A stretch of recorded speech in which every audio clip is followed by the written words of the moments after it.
months ago, me and my sister went to see a sunset on our favorite beach. I was obsessively setting up the pose, adjusting the brightness, and yelling at my sister to get the angle right. But I found myself upset afterwards because by the time I finished, the sun has already long gone and I missed the chance to really enjoy the beautiful sunset. Okay, I have a confession to make. I wasn't upset just because of that. I was mainly upset because in the picture, my body is not as good as the Instagram influencer. That's when I realized why social media has become more similar with that toxic friend I've had. I'm Gwynna, and today I'm not going to bore you with my stories about that toxic friend, but instead, I would like to talk about the dark side of the toxic relationship between social media and our mental health. I will show you how it works and how to make both of them have a good relationship instead. Now, you can say that I'm a competitive person, especially when I join a competition, I always aim to win. And social media has become a huge competition for me, where I can't stop comparing myself to others. And apparently, I'm not the only one. Most of the social media users have to face the internal monologue with themselves when scrolling through their feeds, and most of the monologues are not good. Me and tons of social media users have become this cell that constantly trying to keep up with the trend on social media and trying to be better than the others, which is an impossible task. Then I realized, what is social media doing to me? What is it doing to my peers and everyone else? Almost everyone I know is on social media, and even my 70-year-old grandma. After doing some research, I found that Penn State University Center for Collegiate Mental Health stated on their 2018 report that anxiety and depression continue to be the most common presenting concern for college students, and numerous studies from many other countries have linked the high social media use with this high level of anxiety and depression. Now, let me tell you about two main points on how those anxiety and depression can be linked with a high level of social media use. The first one is social media has become social currency. This also triggers the constant need to follow the current trend, even though it's harming you. For example, like the challenge of eating detergent that became viral 2 years ago. It could potentially kill you, but everything for the likes.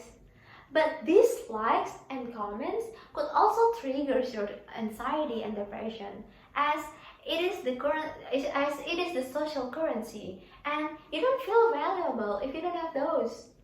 The second one is online harassment. Last year, we were being faced with the passing of a young K-pop star, Sully. At the age of 25, she committed suicide after having her personal life being put under a microscope for everyone to see and commented. She also has online harassment as her daily meal. Her social media has become the toxin that killed her. My mother always tells me to leave something toxic behind, and that's enough proof that social media is toxic. But leaving social media is not that easy. Trust me, I've tried. But then, I saw a comment on Sully's case that said, "This is a public figure, that's not a job description," which then completely changed my view. I realized that social media is just a tool. The Instagram doesn't tell us to tuck our belly in when we are taking a picture. The Twitter doesn't tell us to cancel anyone. It's the people that use the tool. The users are the dark side of the social media. Social media is just like that space between you and your friend when you're talking face to face. If your friend has a favorite skirt, but you don't like it, you don't say bluntly to her that her skirt is ugly, so you won't hurt her feeling. So why would we hide behind our screens and do that to another person? We also need to remember that a celebrity is just a human, just like us. But it's not like they're going to read it. But what if they are? And what if your comment is what drives them to become another Sully? What if it's happened to one of your peers instead? What if it's happened to you? Those 2 points happen repeatedly that we become accustomed to it. Therefore, I challenge all of you to first, protect yourself and your mental health by creating a better online experience for you. This step is different for everyone. Ask yourself, Did that person post something that made you feel better or worse afterward? You might find yourself good or motivated with their post, and that's okay. But if you're not, remove those posts. For me, it is to remove those whose posts are bad. Those who post 30 pictures of ads about this body supplement so you can have a body like them. I also remove those who has a drama war with others that I don't even know what's happening or who they are. Creating a good mindset is also important, in which you have to really embed into yourself that you define your own beauty and happiness. When you see those impossibly perfect bodies on your feeds, instead of trying to be like them, be happy for them to feel confident and happy with their body. If you see someone on your Instagram feed that's getting a nose job, doesn't mean that you also have to get one. If you yourself feels like you want to have one, that's also okay. But if you're against having cosmetic surgery, that doesn't give you the right to give mean comments on their posts, which then lead me to the second challenge. Second, create a good online experience for others.